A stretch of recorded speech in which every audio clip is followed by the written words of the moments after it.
आदाब। इस किस्त में मेरी गुफ्तगू है डॉक्टर मोनिस आज़ाद से, जो जामिया कराची के शोबे अंग्रेज़ी में अदब पढ़ाते हैं।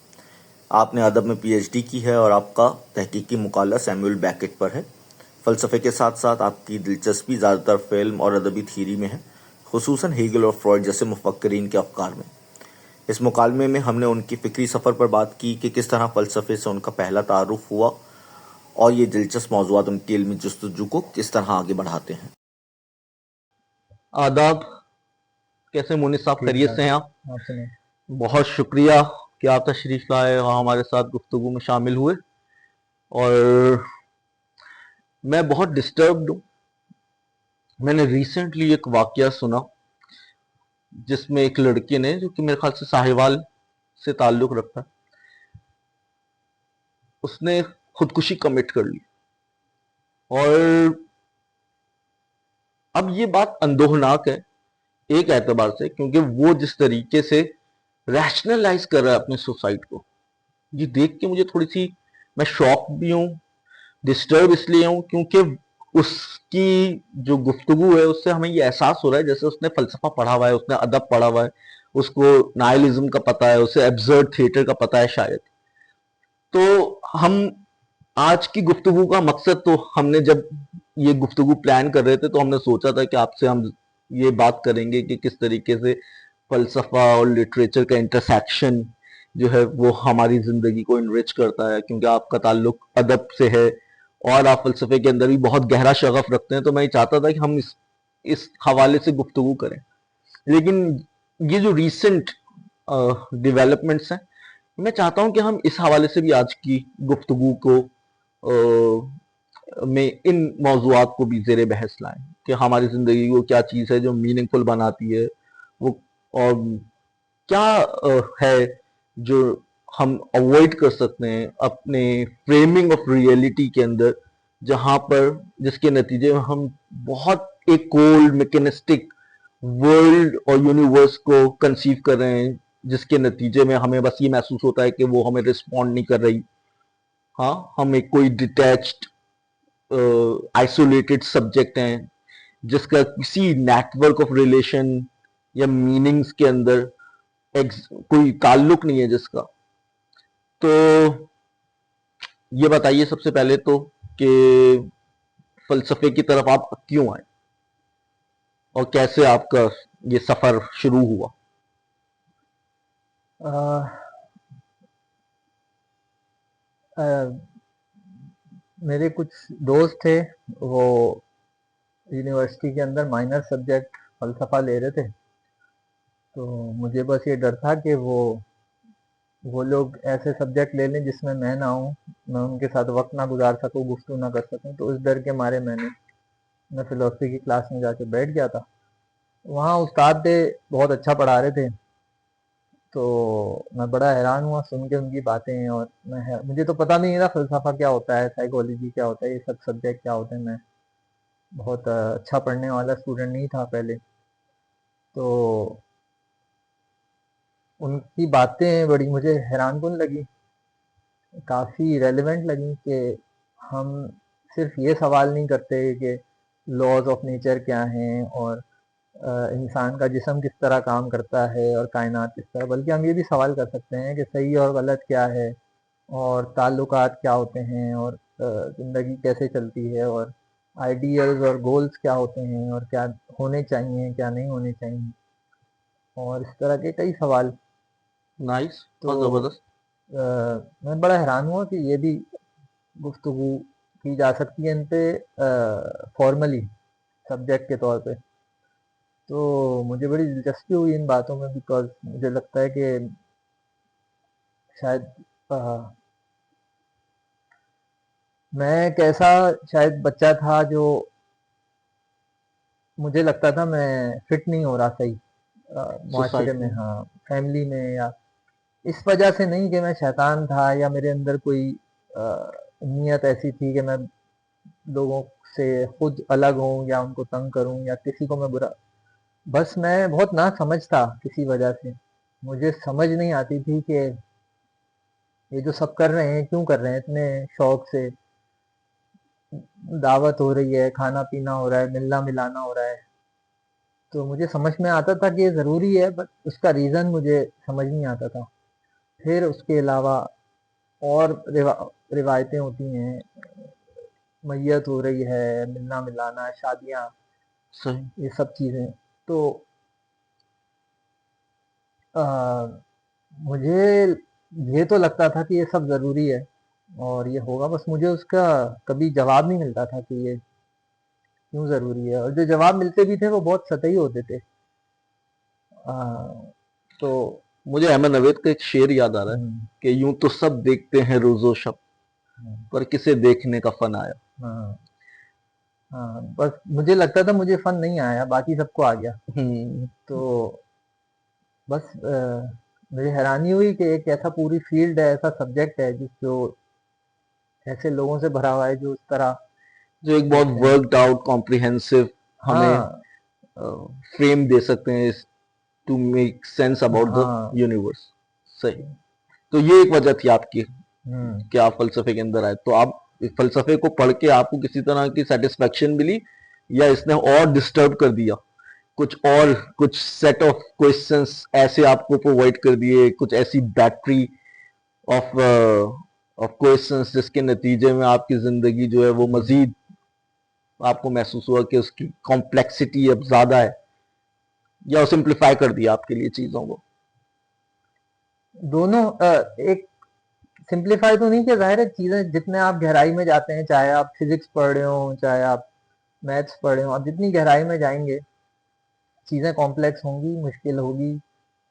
अ, मगर साथ में एक सैटिस्फैक्शन होती है कि आप, क्योंकि वैसे तो आप तन्हा हैं ना, आपके सवाल आपका अपना है, वेरी गुड। हाँ, मगर बिल्कुल। और भी लोग हैं, आप ये पढ़ रहे होते हैं, जिनको कि उनका भी अपना सवाल उनका अपना था।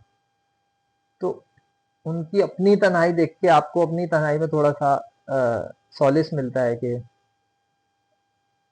बहुत सारे और तन्हा भी हैं, तो आप अकेले नहीं हैं। तो सही। इस वजह से काफ़ी सैटिस्फैक्शन मिलती है, काफ़ी इंस्पिरेशन मिलती है, और उन्होंने जिस तरह लोगों ने अपनी तन्हाई को एक वे ऑफ लाइफ बनाया, और बहुत इंस्पायरिंग तरह से उन्होंने चीज़ों को सोचा, समझा, अ, अपने लिए जवाब उन्होंने निकाले। तलाश किए। तो कौन से फलसफी थे एकदम इब्तिदा में जिनको आपने पढ़ा और आप बड़े इंस्पायर हुए? शुरू में बिल्कुल एक कोर्स था, एथिक्स था। सही। तो फ़लसफ़ी एज़ सच तो हम उस तरह से नहीं पढ़ रहे थे, लेकिन कुछ आइडियाज़ ऐसे थे। ट्रॉली प्रॉब्लम बहुत बेसिक सा हम्म। प्रॉब्लम है, लेकिन बड़ा हैरानी होती है कि ये भी सोचा जा सकता है, और वाक़ई में इसका जवाब क्या होगा? इस तरह के पैराडॉक्सेस थे बहुत सारे लॉजिकल। कांट का जो आइडिया है कि treat others as end in themselves and not as a means means to an end. Towards achieving some end. तो बहुत ही हैरानी हुई सुन के, और दिल को लगी बात, और देखा तो काफ़ी सही भी लगा, अच्छा भी लगा।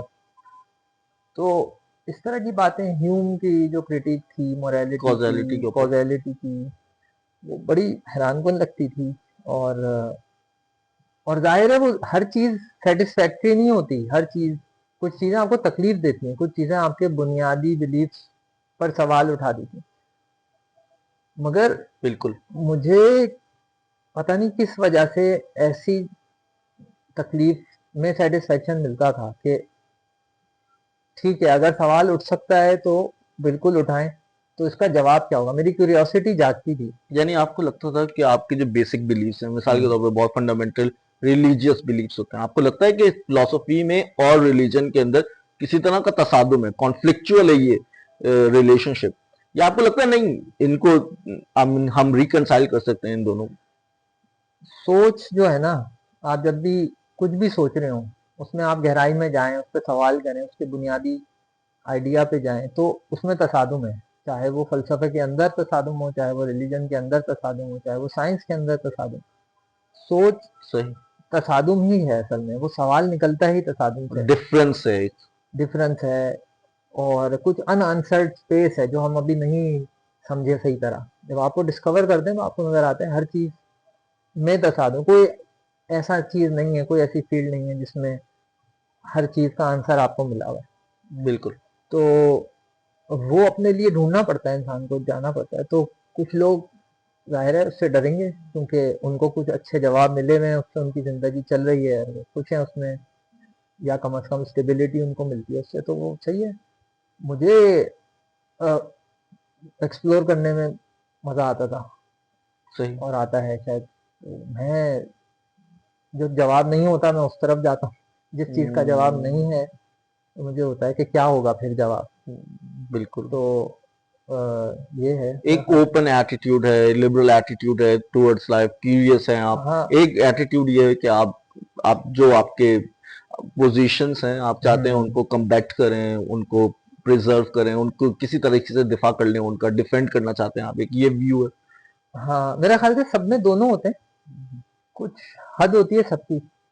कुछ लोग ज्यादा चीजें सवाल नहीं उठाना चाहते उन पे, कुछ लोग कम चीजों पे सवाल नहीं उठाना चाहते। एक स्काउट माइंडसेट है ना कि आप पहले ये चाहते हैं कि आप पहले डिस्कवर करें चीजों को, फिर आप उन किसी नतीजे तक हम्म। पहुंचे। एक ये है कि ऑलरेडी हमारे पास कुछ पोजीशंस हैं, कुछ स्टैंड पॉइंट्स हैं, कुछ व्यूज हैं हमारे, और हम हाँ। उनको डिफेंड करना चाहते हैं एट एनी हाँ। कॉस्ट।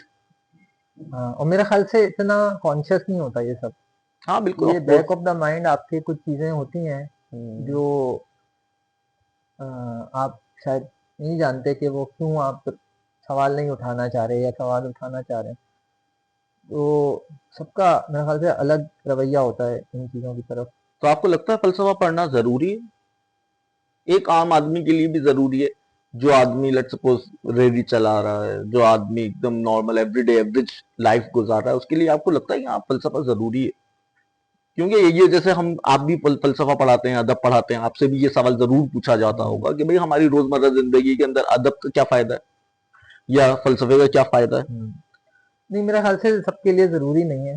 बहुत सारे लोग शायद उसे नहीं समझ पाएँ या उसे बर्दाश्त ना कर पाएँ, और बहुत सारे लोगों को ज़रूरत ही नहीं, उनकी ज़िंदगी जैसी है वो ठीक है।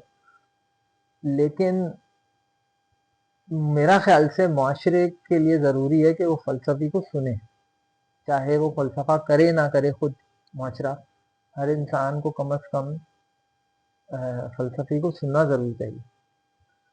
तो ये सही। यानी है। कुछ लोग जो फलसफे को डिफेंड करते हैं अक्सर ये कहते हैं कि भाई आप फिलोसोफाइज कर रहे होते हैं, बावजूद हुँ। आपको फिलोसफी को रिजेक्ट करने के लिए भी फिलोसफी चाहिए। हुँ। जब आप किसी फिलोसॉफिकल वर्ल्ड व्यू को आप रिजेक्ट कर रहे होते हैं, तो इसके लिए भी आप असल में फलसफा ही कर रहे होते हैं। हुँ। तो ऐसा नहीं है आप किसी वॉइड के अंदर रह रहे हैं। हाँ। और आज लोग ये भी कहते हैं कि भाई आप जो मार्केट ने आपको वैल्यूज दी हैं, जो सोसाइटी से आपने सुन लिया है, हुँ। बजाय इसके कि वो आपका वर्ल्ड व्यू बन जाए, वो आपकी सब्जेक्टिविटी को कल्टीवेट करे, इससे बेहतर ये है कि आप खुद जरा गौर व फिक्र करें और किसी नतीजे तक पहुंचे। आप सही और गलत के दरमियान तमीज करने की सलाहियत अपने अंदर खुद ही पैदा करें। हुँ। तो आप ये भी एक इम्पॉर्टेंट आपके ख्याल में एक टूल होगा।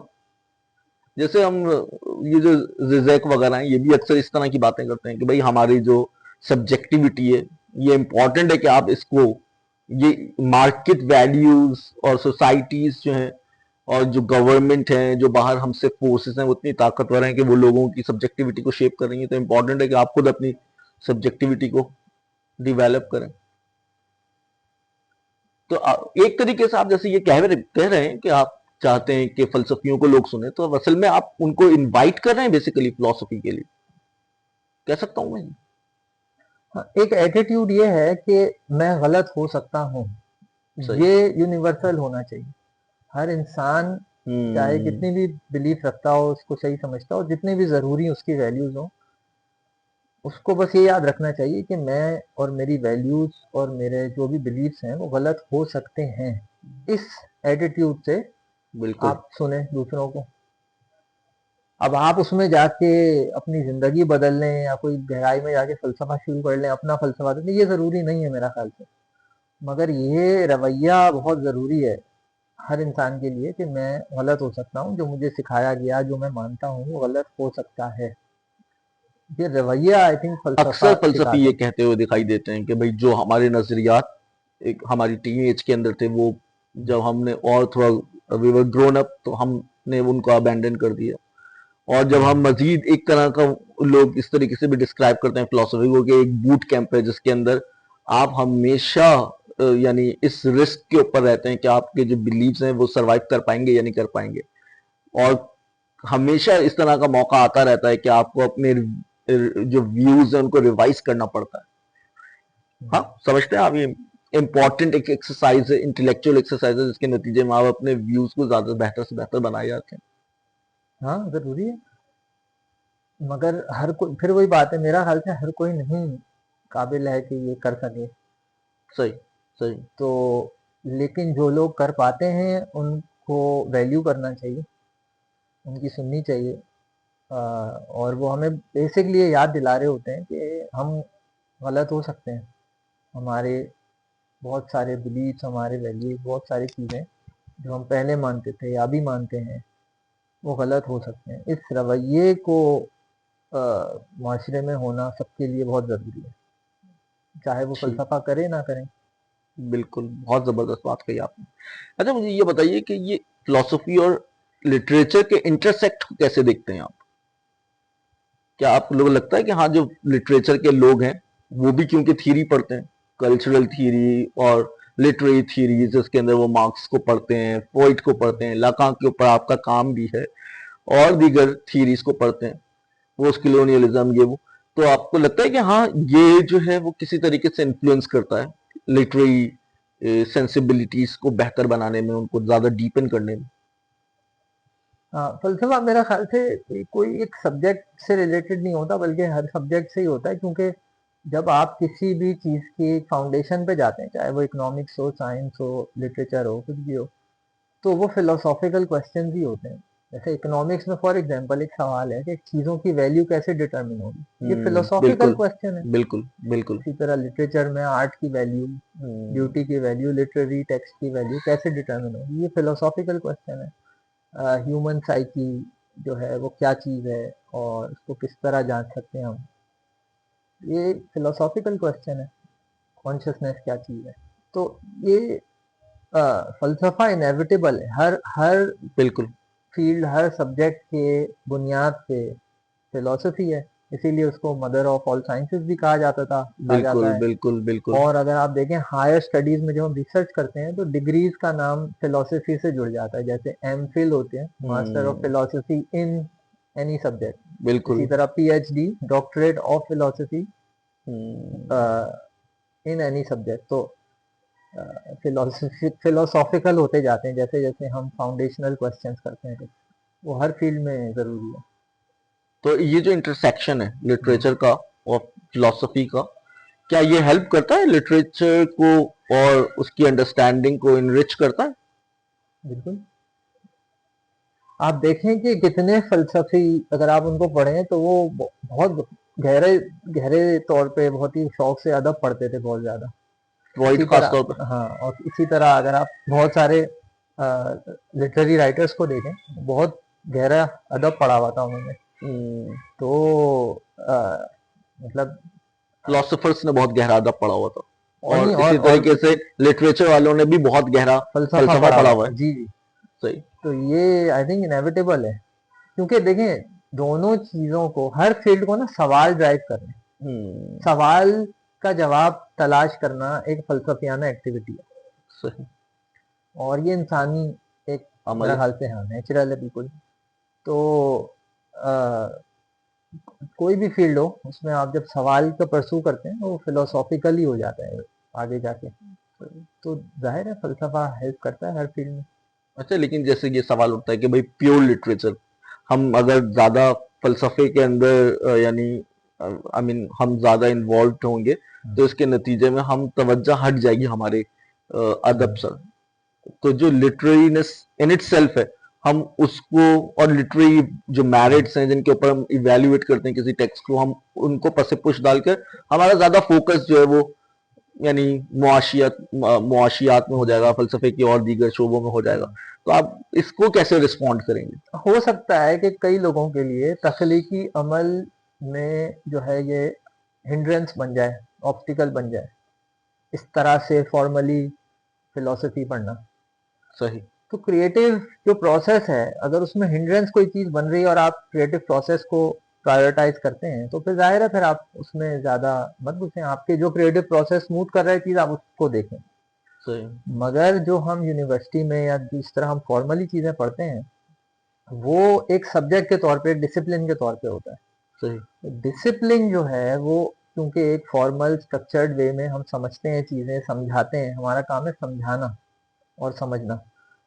तो ये जो गुफ्तगू होती है डिसिप्लिन के अंदर वो होती ही कॉन्सेप्ट के बेसिस पे है, एक स्ट्रक्चर्ड ऑर्गेनाइज वे में। तो फिलोसफी उसमें हेल्प करती है, तो होता ही फिलोसॉफिकल फ्रेमवर्क है, सही लॉजिकल फ्रेम। आर्ग्यूमेंट जब देगा, चाहे वो लिटरेरी क्रिटिक हो, चाहे वो कोई आर्ट क्रिटिक हो, उसको आर्ग्यूमेंट कन्विंसिंग बनाने के लिए लॉजिकल बनाना पड़ेगा, वैलिड बनाना पड़ेगा, तो उसको सही। फिर लॉजिकली। नहीं, जैसे मैं अभी मेरे ध्यान में एक बात आई कि खास तरह की एपिस्टिमोलॉजी नहीं है पोइट्री की, कि जिस तरह का इल्म हम हासिल करते हैं किसी पोइटिकल टेक्स्ट को पढ़कर, वो मुख्तलिफ है उस इल्म से जो हम लेट सपोज उसका किसी फिलोसोफर एक्सपीरियंस, को पढ़ के हासिल करेंगे। आपको लगता है ये बात उसका एक्सपीरियंस मुख्तलिफ है। मुख्तलिफ है, उसका हाँ, फिनोमिनोलॉजिकल मगर अगर एक्सपीरियंस आप है? उसको समझेंगे कि वो कैसे मुख्तलिफ है, तो वो मुख्तलिफ नहीं रहेगा। पीछे उसके वही फलसफियाना सवालात हैं, पीछे उसकी वही जो प्रॉब्लम्स हैं, जो इश्यूज हैं, जो क्वेश्चंस हैं, आप उसके पीछे जाएंगे तो वही नजर आएगा। उसका एक्सपीरियंस इसलिए डिफरेंट है कि वो उसका जो एक्सप्रेस करने का तरीका है वो डिफरेंट है। सही, कुछ हम नया डिफरेंट सीख रहे होते हैं उस अमल के अंदर, जब हम शायरी पढ़ रहे होते हैं या हम कोई नसर पढ़ रहे अब होते मैं हैं। आपसे पूछूं क्या डिफरेंट सीख रहे हैं, तो अब आप जो मुझे बताएंगे वो डिफरेंस, तो हम्म, वो फिलोसॉफिकल हो जाएगा, वो लिटरेरी नहीं रहेगा। चलें, लेकिन वो हो सकता है कि उसको एक्सप्लेन करने के लिए मुझे जो है वो फिलोसॉफिकल रिफ्लेक्शन की जरूरत होगी। लेकिन वो जो तजर्बा हम्म, जो आप हासिल कर रहे हैं, एक डायरेक्ट इमीडिएट एक्सपीरियंस जो किसी टेक्स्ट को पढ़ने के हम्म, नतीजे में हम एक्वायर करते हैं, वो तो डिफरेंट ही होगा। बिल्कुल एक्सपीरियंसेस डिफरेंट है। डिफरेंट ही होंगे और वो एक अलग उसकी एपिस्टिमोलॉजी भी होगी। नहीं, वो एपिस्टेमोलॉजी कैसे अलग होगी, मैं आपसे अगर पूछूं, आप जब बताने लगेंगे जी, आप फिर से फिलोसॉफिकल हो जाएंगे। सही। नहीं, बताने में तो हो सकता है मैं तो फिलोसॉफिकल हूँ, फिर कैसे है अलग? तो इसका लेकिन तजर्बे के अंदर तो वो तजर्बा तो मैं मुख्तलिफ है ना, मान यानी रहा वो हूँ। डिस्कोर्स एक मुख्तलिफ डिस्कोर्स तो है। आप ये मानेंगे? देखें, ये बात है कि ये चीज बहुत अलग है। मैं बोलूँ भाई मैं अलग हूँ सबसे, अब आप पूछें कैसे अलग हैं आप, तो आप, मैं बताना शुरू करूंगा तो आप मुझे 10 चीजें दिखा देंगे कि देखो ये भी सेम है, ये और लोगों में भी है, ये और लोगों में भी है। साबित क्या होगा, मैं अलग नहीं हूँ। देखिए, फलसफे के अंदर एक थॉट एक्सपेरिमेंट है हम्म, जो कि कॉन्शियसनेस की जो प्रॉब्लम है हम्म, उसको एक्सप्लेन करने के लिए अक्सर इस्तेमाल किया जाता है, ये बताने के लिए कि कॉन्शियसनेस एक कितना एक डिफरेंट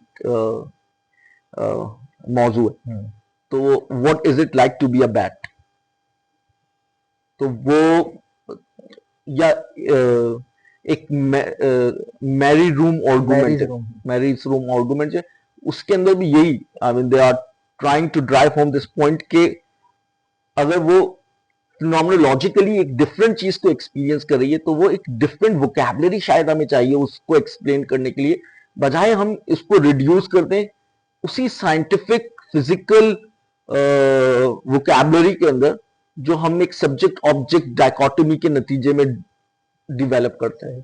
तो एक मुख्तलिफ तरह की इन फ्रेमिंग तो हम करेंगे ना रियलिटी की। देखिए, ये आर्ग्यूमेंट ये है कि एक्सपीरियंस और नॉलेज जो है ना, ये अलग सही चीजें हैं। सही जो एक जो डिस्कर्सिव नॉलेज है, जो एस्टेब्लिश नॉलेज है, उसका एक्सपीरियंस अलग है, वो अलग तरह की नॉलेज है, अलग चीजों के बारे में हम बता रही है। जैसे मैरीज रूम को सब, उसमें सब मैरी को पता था कि रेड का एक क्या होता है, एक्सपीरियंस से पढ़ा हुआ था पढ़ा सारा, हुआ था उसने, थ्योरेटिकली उसको पता था। थ्योरेटिकली एब्स्ट्रैक्ट नॉलेज थी उसके हाँ, पास, लेकिन उसको जब, ये नहीं पता था कि उसका डायरेक्ट इमीडिएट एक्सपीरियंस हाँ क्या है। जब तो उसने रेड एक्सपीरियंस किया, रेडनेस को बिल्कुल। रेडनेस, तो वो अलग चीज हुई। तो यानी अजम्पशन ये है कि एक्सपीरियंस जो है वो it carry something other than what is encompassed in our knowledge, बिल्कुल in our discursive knowledge। बिल्कुल तो नॉलेज का एक ऐसा डोमेन है जो डिस्कर्सिव नहीं है, जो एक्सपीरियंशियल है, वो उसमें नहीं आ सकता। तो ये बिल्कुल डायकोटमी पे आप बात कर रहे हैं ना मैरिज रूम के अंदर की, ये दो, एक डायकोटमी क्रिएट हुई है, एक एक्सपीरियंशियल है और एक डिस्कर्सिव है। बिल्कुल बिल्कुल बिल्कुल, मैं ये कहना चाह रहा हूँ, बिल्कुल। हाँ, but the issue is how do you establish this dichotomy. ये साबित कैसे करेंगे आप कि एक्सपीरियंशियल नॉलेज अलग है, क्योंकि जैसे ही आप उस पर बात करने लगेंगे आप उसको डिस्कर्सिव में ला रहे हैं। नहीं, वो तो हम, ये तो यानी इस तरह की बात हो गई कि हम दोबारा से उसको राउंड अबाउट्स के अंदर जाके उसी मौजू के ऊपर हमने एक दफा स्टैब्लिश कर लिया कि एक चीज डिफरेंट है। कैसे किया जरा बताएं। मैं समझ गया आपकी बात। एक्सपीरियंस करके किया ना। एक्सपीरियंस करके किया, तो बिल्कुल जो आप देखें, आपने कुछ ऐसा अलग एक्सपीरियंस किया जो वाकई में अलग है। सही। हर कोई मानता है ये एक्सपीरियंस बिल्कुल डिफरेंट है, चीज को खाली इस तरह से कंसेप्चुअली समझने सही। से कंपेयर करें। ये कहना कि एक्सपीरियंस अलग है तो यकीनन कुछ ये मुझे अलग बता रहा है जो उसमें नहीं आ सकता कॉन्सेप्ट्स में। ये क्लेम, ये दूसरा जो प्रॉब्लमेटिक claim, आपने पाई। हाँ, ये क्लेम अच्छा। साबित कैसे होगा? Just because I am think differently means I am now. Linguistic apparatus की मदद से ये होगा ऑफ कोर्स, लेकिन मैं ये कह रहा हूं कि हम उसको उस तरीके से इनफ्रेम नहीं करेंगे जिस तरीके से हम सब्जेक्ट ऑब्जेक्ट की डायकोटोमी की मदद से चीजों को देखने के एटीट्यूड में फ्रेम कर रहे होते हैं। अच्छा चलिए, हाँ। ये तो बहुत इंपॉर्टेंट, लेकिन अच्छी हमारी गुफ्तगू हो गई है, मेरे बहुत इंपॉर्टेंट पॉइंट था जो आपने अभी जिस तरफ इशारा किया। अच्छा मुझे ये बताइए कि ये आपने जो थीसिस लिखा है, जो एब्सर्ड बैकेट के ऊपर, इसकी तरफ कैसे राग़िब हुए आप? लकान को आप पढ़ाते हैं, बड़ा इंपॉर्टेंट उसका फिलॉसफी। एक फेसबुक पे एक कोट मैंने पढ़ा था बैकेट का, मुझे बहुत हैरानकुन लगा, बहुत इंस्पायरिंग लगा। मुझे एग्जैक्ट याद नहीं है, बट वो सवाल उठा रहा है कि जब मैं मरूंगा तो मैं ये सोचूंगा कि मैं जी लिया, यानी मैंने एक लाइफ जी ली। सही। मगर क्या मैं अपने आप को धोखा दे रहा हूँ सिर्फ इसलिए कि मुझे जीने का मतलब पता है? यानी वो सवाल ये उठा रहा है कि जीना हमारे लिए कंसेप्चुअली एक चीज है ना, हम जी रहे हैं। सही। जब हम ये पूरा कर लेंगे, मरने का वक्त आएगा तो हम ये कह सकेंगे हम जी लिए, उस कॉन्टेक्स्ट में जिसमें हमने वो कॉन्सेप्ट की मीनिंग समझी थी कि जीना क्या होता है। भाई आप पैदा हुए, आप बड़े हुए, आपने ये सब कुछ किया, अब आप मर रहे हैं।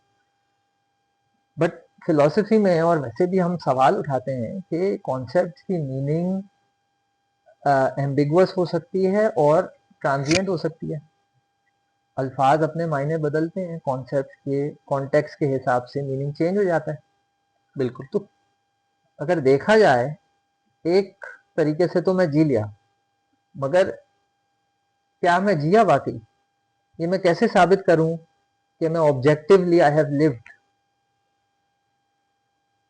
सोचा जाए तो बहुत ही सुपरफिशियल लेवल पे एक बेकार सा सवाल है, बिकॉज हम बोलेंगे हर कोई जी तो रहा है, मगर ये जो हमने मान लिया इसकी मीनिंग कि जीना क्या होता है, और ऑब्जेक्टिवली हम इसको हम डिटरमिन भी समझते करना हैं कि चाहते ये हैं। ऑब्जेक्टिव, हाँ ऑब्जेक्टिवली ये हम जी रहे हैं। सही। तो अगर देखा जाए तो ये इतना क्लियर कट नहीं है कि मैं जी लिया। एक वो ब्रेव हार्ट जो मूवी है उसका बड़ा फेमस लाइन है ना कि all man die but only a few man really live. अब देखें आप इसमें जीने का मतलब कुछ और है। भाई जीता तो हर कोई है ना। सही। कोई फालिज का मरीज अगर अस्पताल में सारी जिंदगी पड़ा रहा तो जिया तो वो भी। सही। तो ये पूछ रहा है मैं कौन सा वाला जीना, मतलब जीना कितने तरह के जीने होते हैं ना। सही। कोई आपका बिल्कुल। दुश्मन है, वो अलग तरह से जिंदगी गुजार रहा है, आप बिल्कुल अलग, आप कह रहे हैं वो भी जी रहा है मैं भी जी रहा हूँ, क्या है जीना? तो ये जीने का जो लिव का जो मीनिंग है वो उसने उस पर सवाल उठाया। कहा जाए तो बहुत ही इम्प्रैक्टिकल सवाल है और जरूरी, बट मेरे ख्याल से सारे अहम सवाल इम्प्रैक्टिकल ही हैं। नहीं, मेरा ख्याल से तो सबसे ज्यादा वही है प्रैक्टिकल। हाँ बिल्कुल, एक बहुत ही narrow sense of a word के अंदर। हाँ लेकिन मैं ये यानी प्रैक्टिकल इन द सेंस कि भाई उनकी मदद से आप ब्रेड तो नहीं खरीद सकते।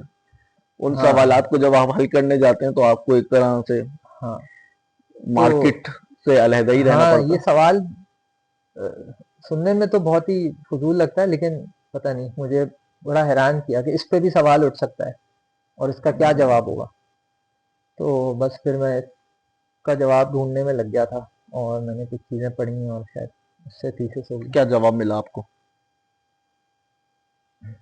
नहीं मिला जवाब तो, लेकिन कुछ इस जर्नी के अंदर कुछ आपने कुछ हाँ कुछ अहम जवाबात मुकामात मिले, हाँ कुछ सही चीजों की। मसलन आ,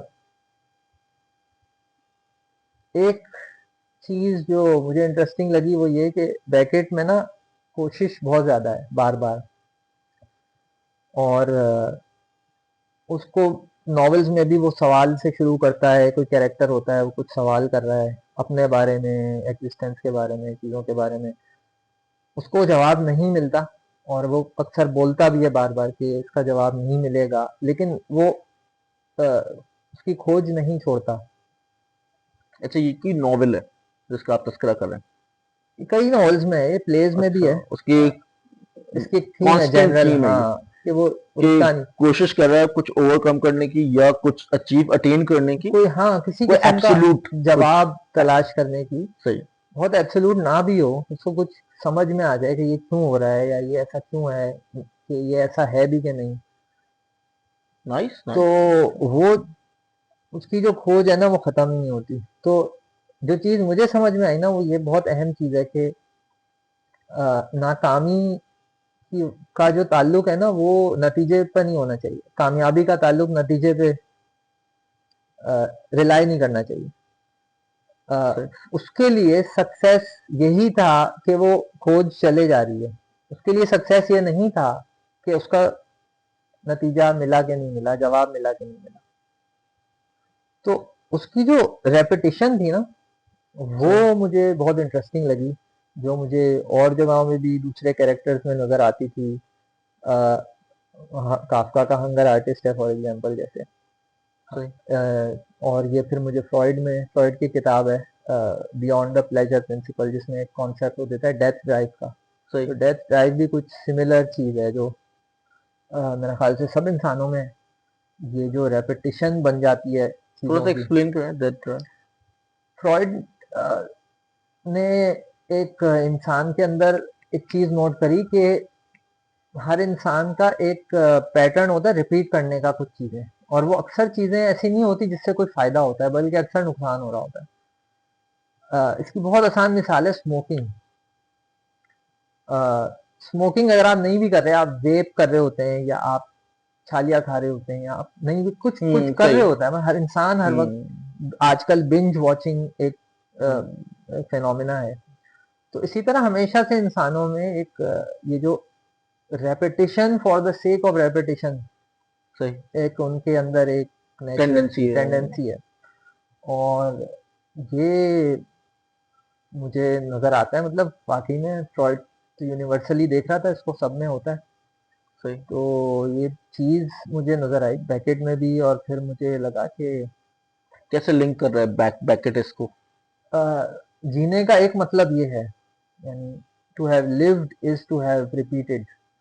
और शायद अच्छी लिविंग ये है कि आप अपनी रेपिटेशन को किसी तरह रिकंसाइल कर लें, जैसे ना कि अरस्तु इसको अरस्तु जो है वो कहता है कि excellence is what we repeatedly do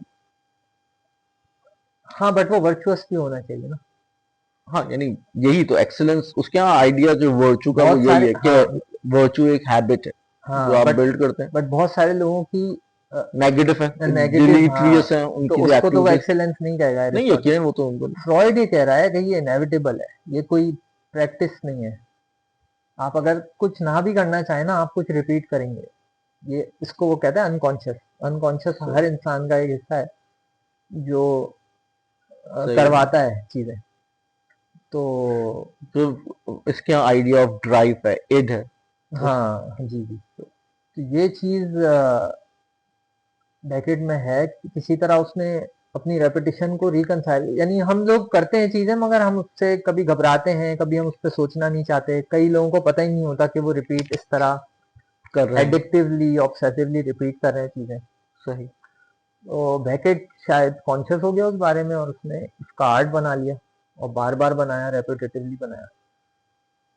यानी तो जैसे जो उसका एक बहुत मशहूर जमाना प्ले वेटिंग फॉर गोडो उसके अंदर भी एक दो हाँ, रिपीटिशंस हैं बिल्कुल। एक जगह तो वो आ रहे हैं और वो प्ले कर रहे हैं वो शूज उसमें पर के डायलॉग्स भी स्ट्रिंग्स रिपीट हो रहे अपने हैं, हाँ। डायलॉग्स भी रिपीट हो रहे हैं सेकंड जो उसकी वो बिल्कुल, है उसमें भी बिल्कुल यानी ऐसी है। पार्ट के अंदर ये सम क्या क्रम इस्तेमाल करते हैं ड्रामा के एक्ट, सेकंड एक्ट के अंदर भी वो वही आइडियाज रिपीट कर रहा है। तो यानी वो क्या इस तरफ इशारा करना चाह रहा है कि हम एक मीनिंगलेस एक्टिविटी के अंदर एंगेज्ड हैं, we are caught up in in meaningless. Meaning creation है ये उसके लिए मेरा ख्याल से, और जो अच्छा, मीनिंग ढूंढने चाह रहे हैं उसके कैरेक्टर, वो तो सही उनको नहीं मिलता। सही।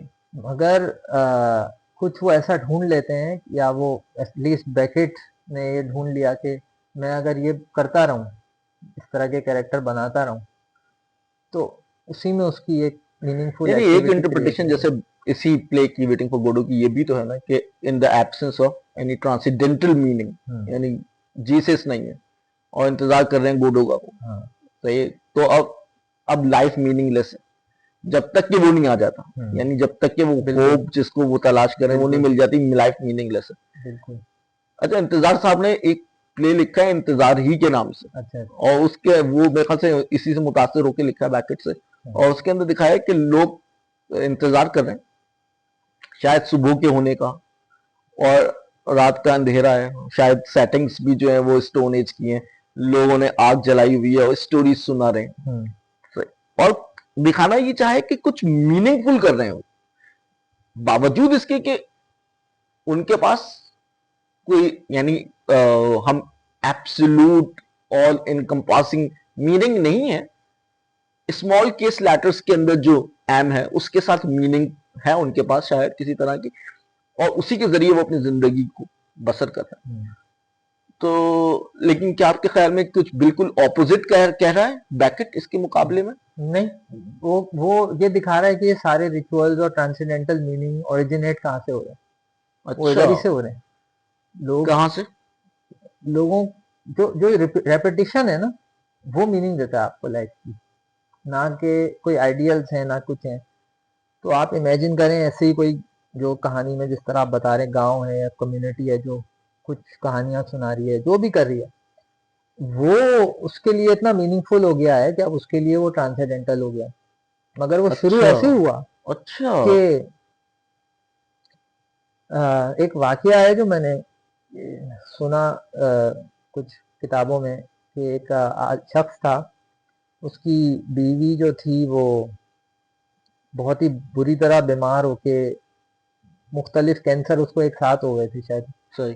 तो उसका उसने ख्याल रखा, बहुत ही मुश्किल वक्त, बहुत ही उसकी बॉडी की हालत बुरी हो गई थी, आहिस्ता आहिस्ता उसने मरती गई, फिर एक दिन वो मर गई। डीजनरेट हो रही है बॉडी। हाँ, तो उसको जो है, जाहिर है डिप्रेस था, उसको दोस्तों ने बोला आप थेरेपी लें और थोड़ा अपने, तो वो थेरेपिस्ट ने नोट किया कि वो बात करते हुए बड़े आराम से पूरा जो उसका वक्त गुजरा बीवी के साथ और उसकी मौत का और सब कुछ, और बहुत ही खौफनाक डिटेल भी बड़े आराम से बयान कर देता था। मगर शर्त ये होती थी कि वो अपने कोई, उसके पेट हैमस्टर था, कोई हैमस्टर होता है ना वो, और उसको वो प्यार करते रहता था और वो कहानी सुनाता रहता था। तो एक दिन उसका हैमस्टर मर गया, और फिर वो बयान नहीं कर पाया कि वो सब जो वाकया उसके साथ हुआ और उस पर क्या गुजरी, और वो जो सारा ट्रॉमा था वो उस वक्त हावी हो गया उसके ऊपर। तो ये जो प्यार करते रहने का जो रेपिटेशन था ना, ये इसको जिंदा रख रहा था, यानी इसको एक सेन रख रहा था। जब वो उसके हाथ से गया ना, तो बाकी सब चीजें हावी हो गई। तो इंसानों को कुछ चाहिए होता है, इसीलिए मैं आपसे कह जो रहा था कि कंसोल कर रहा है उनको। हाँ, बस वो कंसोल है जो भी है उसको, कोई रेपिटेशन है जो आपको संभाली भी है सही सही। जिंदगी में। तो बस फर्क ये होता है कि बहुत सारे लोग अपनी रेपिटेशन से तंग आ जाते हैं, या डरते हैं, या मुआशरे में उसको बुरा समझा जाता है, तो वो उसके साथ अपने आप को रिकंसाइल नहीं कर पा रहे होते। तो जो लोग कर लेते हैं वो थोड़ा, वही मीनिंग है असल में। तो वो मुआशरा मिल के कर ले कुछ रेपिटेशंस को शेयर, तो वो उसके लिए ट्रांसेंडेंटल बन जाती है। सही सही। यानी अगर हम ये कहें कि बाज दफा कुछ चीजें ऐसी होती हैं जिनके अंदर हम टोटली एब्जॉर्ब्ड हो जाते हैं, और इस तरीके से हम एक एक तरह का escape तलाश कर लेते हैं। जैसे आर्ट के अंदर भी ये आइडिया है कि आर्ट जो है वो आपको जो आपके हेयर नाव है उससे रिलीज कर देता है, और एक ऐसी रेल्म के अंदर आपको को ले जाता है जहां पर आप अपनी जो इस लम्हाती और मसाइल हैं उनसे निकल जाते हैं, आप कुछ और सोचने लगते हैं, किसी और रेल्म के अंदर आप चले जाते हैं, क्या यही कहना चाह रहे हैं आप? हाँ, मैं लेकिन इसको ये एक एस्केप नहीं एक तरीके, कहूंगा। हाँ, अच्छा फिर मेरा ख्याल से वो चीजें बाकी चीजों को काबिले बर्दाश्त बनाती, जो रेपिटेशन है वो सही, आपकी जो एवरीडे डिफिकल्टीज और प्रॉब्लम्स हैं उनको काबिले बर्दाश्त आप सह सकते हैं रियलिटी को अपने रेपिटेशन के थ्रू, अगर आप अपने रेपिटेशन से अपने आप को रिकंसाइल कर सही। तो नीचे मुझे याद आया एक जुमला कि उसने कहा, if there is any why you can bear almost anything. तो लें। ये जो रिपीटिशन है यही बेसिकली जिसके नतीजे में आप बियर कर लेते हैं ब्रंट अपनी एवरीडे एवरेज लाइफ का, वो बेसिकली वो मीनिंग है आपकी जिंदगी की जो आपको एक तरीके से रिलीज कर देगी जी, आपकी और दीगर परेशानियों में। ये आप समझते हैं, ये कहना हाँ, चाह रहे हैं? रिलीज नहीं लेकिन हाँ उसको काबिले बर्दाश्त बना देती काबिल है बर्दाश्त चीजें। बना देगी अगर रिलीज नहीं, वेरी बहुत जबरदस्त। सही। आखिर में जरा सा हम उस जो शुरू में बिल्कुल हमने गुफ्तगू की थी, हम्म, आपने देखा वो जी टेक्स्ट, जी। वो आपको लग रहा है कि काफी यानी हॉरिबल टेक्स्ट है वो, या आपको लग रहा है नहीं उसने जो एक्ट किया ये एक कहाँ का डिफायंस था, ये उसका फैसला था, उसने खुद अपनी मौत का इंतखाब किया और इसके नतीजे में उसे यानी हम्म, उसने अपने लिए ये फैसला कर ली। बाज लोग नहीं करते, बाज लोग धकेलते रहते हैं अपनी जिंदगी को बिल्कुल। हाँ, मेरा ख्याल से जो चीज है ना, जब भी इस तरह का कोई वाकया होता है जो अजीबो गरीब होता है, जो हमें तकलीफ दे लगता है या परेशान करता है, उसको सही, कॉन्टेक्स्ट में देखना चाहिए। आ, जो मैं अनकॉन्शियस का जिक्र कर रहा था, तो फ्रॉइड के लिए अनकॉन्शियस जो है वो सिर्फ इंडिविजुअल नहीं होता, बल्कि सोशली कनेक्टेड होता है। आप सही, इंडिविजुअल और सोसाइटी को अलग नहीं कर सकते, सही, सोशल रियलिटी होती है अनकॉन्शियस की। तो जिस वजह से भी अगर वो अपने डेथ नोट में लिख रहा है कि अ, बेमायने है जिंदगी और ये सब चीजें, ऑल गॉड्स आर एशेस। हाँ, तो हमें देखना चाहिए कि ये इसकी इसका सोशल रीजन क्या है।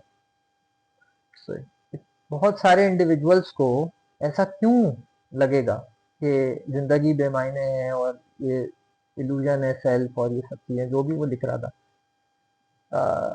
आप देखें माशरे में अ, आप किस पे ट्रस्ट कर सकते हैं आज?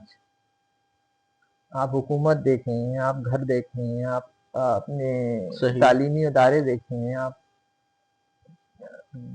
कई दफ़ा तो आप अपने बाजार जाते हैं तो आप किसी पे भरोसा नहीं कर सकते। और आप देखें कि आप अपने रिश्ते देखें, सही, तो बिल्कुल सही, आपने अगर अच्छी बात कही। माशरे में एक तरह का मिसट्रस्ट बढ़ रहा है, तो लाइफ की मीनिंग में क्यों ट्रस्ट बढ़ेगा? जो हमारा निज़ाम ताल्लुक है उसके अंदर एक तरह की बेहिसी भी आ रही है। उसकी वजह क्या है कि ऊपर से लेके नीचे तक आप देखें कि ट्रस्ट कहाँ है, कोई ताल्लुक में क्यों कोई बहुत अच्छी मायने बात कही तलाश आपने, करे? बहुत अच्छी बात कही। इतने ऊपर आपके लोग हैं, देखें आप दो मैं अहमद मिनट जावेद में। साहब को सुन रहा था, उन्होंने एक जगह एक गुफ्तगू के अंदर वो फरमा रहे थे कि पहले जो उस्ताद और शागिर्द का ताल्लुक होता था तो बाज दफा ऐसा महसूस होता था मुझे कि मुझे शायद अपने उस्ताद से अपने बाप से ज्यादा मोहब्बत है।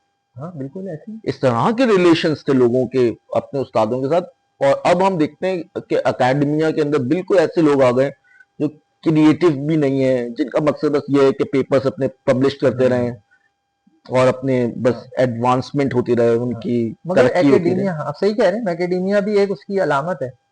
मगर पूरा ज्यादातर मुआशरा माशरा जो है, आप वो इन तो, लार्ज, हाँ। हाँ, वो तो किन चीजों से, अब आप देखें ना, आप वोट दे रहे हैं, आप टैक्स दे रहे हैं, किसको दे रहे हैं? क्या ट्रस्ट करते हैं आप उसको? टैक्स हम्म, पे टैक्स बढ़े जा रहा है, और जो है वोट लोग दे रहे हैं, क्या क्या कर रहे हैं, ये कहाँ, ये कितना मीनिंगफुल है? वो हम्म, लोग लॉज बना रहे हैं, पॉलिसीज बना रहे हैं, आपकी जिंदगी पे असर कर रही हैं, आपकी जिंदगी मुश्किल होती जा रही है, आम आदमी में देखें आप, लाइफ में तंगी बढ़े जा रही है, किसको ट्रस्ट करूं मैं हम्म, कौन से ताल्लुक को मीनिंग दूं? ना कोई मेरी मदद कर पा रहा है, ना मेरे माँ बाप, ना मेरे दोस्त। हालात ही ऐसे हैं, माशी हालात ऐसे हैं, समाजी हालात ऐसे हैं, क्या वो क्या करें? कौन किसकी, मैं किसकी मदद कर सकता हूँ? मुझे बताएं, मैं खुद परेशान अगर हूँ और हम्म, मैं तकलीफ में देख रहा हूँ किसी को, मैं क्या मदद करूँ उसकी, सिवाय दुआएं दुआएं देने के? बिल्कुल सही कह रहा हूँ, तो बिल्कुल सही। इसका मतलब ये है कि जब आप इस तरह के वाकयात देखते हैं ना, तो आप सवाल उस शख्स पे उठाने के बजाय सवाल उठाया करें माशरे पे कि ऐसे शख्स क्यों, अगर कोई ज़हनी तौर पे बीमार है तो वो क्यों हो रहा है, बीमारी क्यों फैल रही है। बिल्कुल दुरुस्त, जब बहुत चोर अच्छी बात कही आपने। चोरी करता है तो हमें तो यही बताया गया है, बड़ों ने भी यही बताया है कि चोर जब हाथ काटो, जब हम्म, थोड़ा बहुत यानी मुआशी तौर पे लोग स्टेबल हों, हम्म, फिर कोई चोरी करे तो हाथ काटो। अगर गुर्बत ही गुर्बत है और कोई चोरी कर रहा है तो भाई ये हम्म, गुर्बत फैलाने वाले को पकड़ो ना। बिल्कुल, जिसने इतनी मायूसी फैलाई। तो आप सेम मेरा ख्याल से ट्रीट करें इसको। आप जब इस तरह के वाकयात होते हैं, हम्म, कोई खुदकुशी कर रहा है या कोई और वाकयात हमें आते हैं, हमें गुस्सा आ जाता है लेकिन सोच के। ये लड़का ऐसे देखें, ये ऐसा नहीं लग रहा कि ये निस्बतन किसी इस तरह की मायूसी का शिकार है जो कि गुर्बत के नतीजे में पैदा हो जाती है। मुझे लग रहा है नहीं, कि मैं जैसे मैं नहीं कह रहा गुर्बत इसकी के जो, नतीजे में पैदा हो, जी, हाँ नहीं, वो जिस भी मैं समझ गया नतीजे में आपकी पैदा बात, हो। यानी हाँ, यानी मैं समझ रहा हूँ आपकी बात। यानी उसकी पढ़त, जो मैंने उसके टेक्स्ट पढ़ा तो उससे मुझे एहसास हो रहा है कि इससे वो पढ़ा लिखा लड़का है, और वो जो लैंग्वेज वो इस्तेमाल कर रहा है उससे भी एहसास हो रहा है कि ये एक ऐसा नहीं है कि हैphazardly किसी ने बस एक डेथ नोट लिख दिया, बल्कि ये महसूस हो रहा है कि वो रैशनलाइज कर रहा है अपनी डेथ को।